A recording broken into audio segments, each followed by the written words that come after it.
Good morning चाहता हूँ। स्वामी विवेकानंद महाविद्यालय नारायणपुर पीतमपुर अंबेडकर नगर की ऑनलाइन क्लासेज में आप सभी का स्वागत है। छात्रों, आज हम नया चैप्टर पढ़ेंगे। हमारा जो चैप्टर का नाम है, अध्याय का नाम है रक्त की संरचना, रक्त वर्ग तथा रक्त का आदान प्रदान। तो सबसे पहले हम जानते हैं रक्त होता क्या है। जनरल शब्दों में हम देखते हैं, अगर किसी भी व्यक्ति को चोट लग जाती है तो उससे लाल रंग का द्रव्य निकलता है। ये लाल रंग का द्रव्य ही रक्त होता है। लेकिन परिभाषा इसका है, रक्त की परिभाषा जो है, रक्त एक तरल संयोजी ऊतक है। तरल है, संयोजी है, ऊतक भी है। ठीक है। तीन प्रकार के लक्षण बताए गए हैं। एक तो तरल बताया, पानी जैसा। दूसरा संयोजी बताया गया। संयोजी का मतलब दो विभिन्न अंगों को जोड़ने का काम करती है, या उसमें कई प्रकार की कोशिकाएं मिलकर के बनी होती हैं। तीसरा ऊतक कहा गया। ऊतक का मतलब होता है कोशिका से बड़ी। जब कोई संरचना होती है तो वो ऊतक कहलाती है। तो रक्त एक तरल संयोजी ऊतक है जो औसतन मनुष्य के शरीर में 5 से 6 लीटर के आसपास पाया जाता है। यह अभी आगे चर्चा करेंगे। यह 2 प्रकार का बना होता है। जैसा लिखा है, ब्लड का स्ट्रक्चर पहले दिया हुआ है। तो ब्लड में जो है रक्त की संरचना में दिया हुआ है 2 भाग होते हैं। एक रक्त की कणिकाएं होती हैं, दूसरा प्लाज्मा होता है। रक्त की कणिकाओं का जो भाग होता है, जो हमारे पूरे रक्त में रक्त की कणिकाएं लगभग 40% होती हैं, और जो शेष भाग होता है रुधिर प्लाज्मा। देखिए, ये परसेंटेज बहुत वेरी मिलता है, लेकिन इसका जो फिक्स है, जैसे अगर मनुष्य में जो ब्लड पाया जाता है उसमें 2 प्रकार की, या उसमें 2 भाग होते हैं। एक ब्लड सेल होता है, दूसरा ब्लड प्लाज्मा प्लाज्मा होता है, जिसमें ब्लड सेल की मात्रा लगभग 45% होता है, और ब्लड प्लाज्मा का भाग जो होता है लगभग 55% भाग होता है। यह सभी व्यक्ति के शरीर में पाया जाता है इतनी मात्रा में। अब हम एक एक का अध्ययन करते हैं। रक्त कणिकाएं, ब्लड सेल या ब्लड कॉर्पल्स, यह जो है जैसा यहाँ दिया हुआ है लगभग 40% भाग बनाता है। इसमें 3 प्रकार की कोशिकाएं या कणिकाएं पाई जाती हैं। लाल रक्त कणिकाएं, श्वेत रुधिर कणिकाएं और रक्त प्लेटलेट्स। ये 3 प्रकार की इसमें कोशिकाएं पाई जाती हैं। लाल रक्त कणिकाएं जैसा जानते हैं, इसको इंग्लिश में रेड ब्लड सेल्स कहते हैं। रेड ब्लड सेल, इसको शॉर्ट में आरबीसी कहते हैं। ध्यान रखिएगा, कंपटीशन लेवल पे बहुत क्वेश्चन पूछा था, आरबीसी का फुल फॉर्म बताइए, आरबीसी पाया कहाँ जाता है। तो आरबीसी रेड ब्लड सेल्स कहा जाता है इसको। इसके बारे में जान लेते हैं पहले।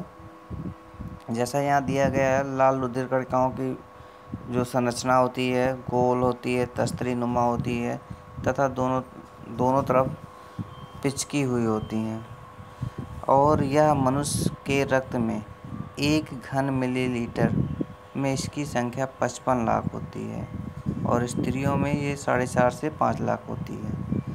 ध्यान रखना, 1 घन मिलीलीटर। 1 घन मिलीलीटर ऐसा घन जिसकी लंबाई चौड़ाई 1 मिली हो। लंबाई चौड़ाई ये घन है, इसकी ऊंचाई भी 1 हो, चौड़ाई भी 1 हो, और लंबाई भी 1 हो। तो इसकी जो संरचना बनती है, इसी को कहा जाता है 1 घन मिलीलीटर। तो 1 घन मिलीलीटर में इसकी संख्या मनुष्यों में 5.5 लाख होती है, और स्त्रियों में 4.5 से 5 लाख होती है। और यह जितनी भी ब्लड सेल्स पाए जाते हैं तीनों प्रकार की, उसमें यह 90% होता है। क्यों? क्योंकि यह जो है इसका कार्य अधिक होता है, जैसा कि यहाँ दिया हुआ है। यह एक केंद्रक विहीन कोशिका होती है। यह भी याद रखने वाली बात है कि जो केंद्रक विहीन या लाल रुधिर कणिकाएँ जो होती हैं वो केंद्रक विहीन होती हैं। इसमें विभिन्न प्रकार के लवण, एंजाइम, विकर लिखा हुआ हिंदी में, और विटामिन होते हैं। इसमें इसका जो हमने कहा रेड ब्लड सेल्स, रेड इसलिए कहा क्योंकि इसमें एचबी के पार्टिकल्स पाए जाते हैं। हीमोग्लोबिन, एचबी के कणों के कारण से यह लाल होता है। ठीक है। और इसका जीवन काल, बहुत इम्पोर्टेंट चीज़ें यहाँ हैं। इसका जीवन काल अधिकतम 127 दिन का होता है। ये भी पूछा जाता है लाल रुधिर कणिकाओं का जीवन काल कितना होता है। लाल रुधिर कणिकाएँ केंद्रक विहीन होती हैं, इसकी मात्रा कितना होता है। ठीक है। और आरबीसी का जो निर्माण होता है वो लीवर और प्लीहा के द्वारा होता है। मनुष्य के शरीर में लीवर और प्लीहा पाया जाता है, स्प्लीन, उसी के द्वारा आरबीसी का निर्माण होता है। इसके कार्य को देख लेते हैं। कार्य इसका यहाँ दिया हुआ है। आरबीसी का कार्य, यह श्वसन की प्रक्रिया के लिए जिम्मेदार कोशिका होती है, क्योंकि इसमें हीमोग्लोबिन कण पाया जाता है। हीमोग्लोबिन कण जो है वह ऑक्सीजन से आसानी से घुल जाती है और आसानी से अलग भी हो जाती है। यह ऊतक कोशिकाओं में श्वसन क्रिया के लिए निकली जो कार्बन डाइऑक्साइड है उसको फेफड़े तक पहुंचाने में मदद करता है। हमने पहले ही बोला श्वसन के लिए आवश्यक है। इसके बाद जो दूसरा प्रकार है रक्त कोशिकाओं का, वो आरबीसी, श्वेत रक्त कणिकाएँ, वाइट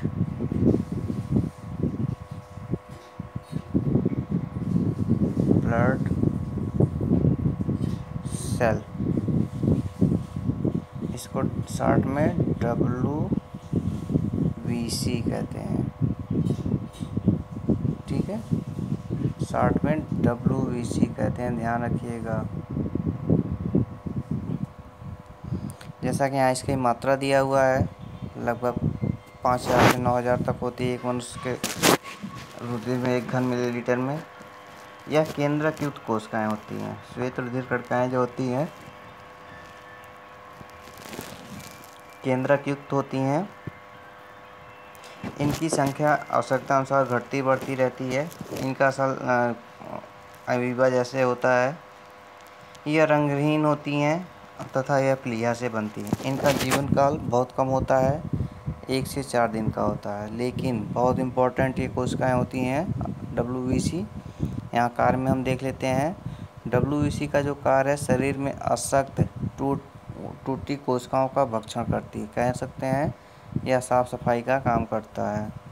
यह जो रोगाणुजीवी होते हैं या परजीवी जितने हैं उनको नष्ट करने में सहायता करती है, जिससे हमारे शरीर पर रोगों का आक्रमण नहीं हो पाता। कह सकते हैं यह एक तरीके से प्रतिरक्षी तंत्र का कार्य करती है।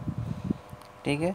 तीसरा जो इसमें रुधिर कणिकाएँ पाई जाती हैं वो प्लेटलेट्स, रुधिर प्लेटलेट्स, ब्लड प्लेटलेट्स। तो रुधिर प्लेटलेट्स का आकार जैसा यहाँ छोटा, केंद्रक विहीन, द्विउत्तोलक होता है और 1 घन मिलीलीटर में इसकी मात्रा अधिक है, 2.5 लाख होती है लगभग।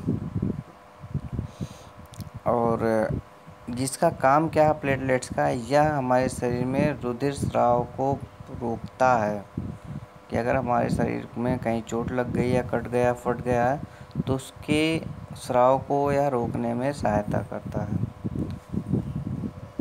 इसके बाद दूसरा इसका पार्ट है, रक्त का जो दूसरा पार्ट है वह पाया जाता है, यह हल्का पीले रंग का साफ चिपचिपा पारदर्शी तरल पदार्थ होता है, जो रुधिर में लगभग 50 से 60% भाग होता है सामान्य रूप से। ये इसमें क्या क्या पाया जाता है ये दिया हुआ है। और नेक्स्ट इसमें जो दिया है लाल रुधिर कणिका और श्वेत रुधिर कणिका में इम्पोर्टेंट। हमने कहा ये बहुत इम्पोर्टेंट टॉपिक है, इसलिए इसको ध्यानपूर्वक लिख लीजिएगा, पढ़ लीजिएगा। ठीक है, सारी बातें मैंने ऊपर बता चुके हैं। ओके, फिर मिलते हैं नेक्स्ट क्लासेस में। Thank you.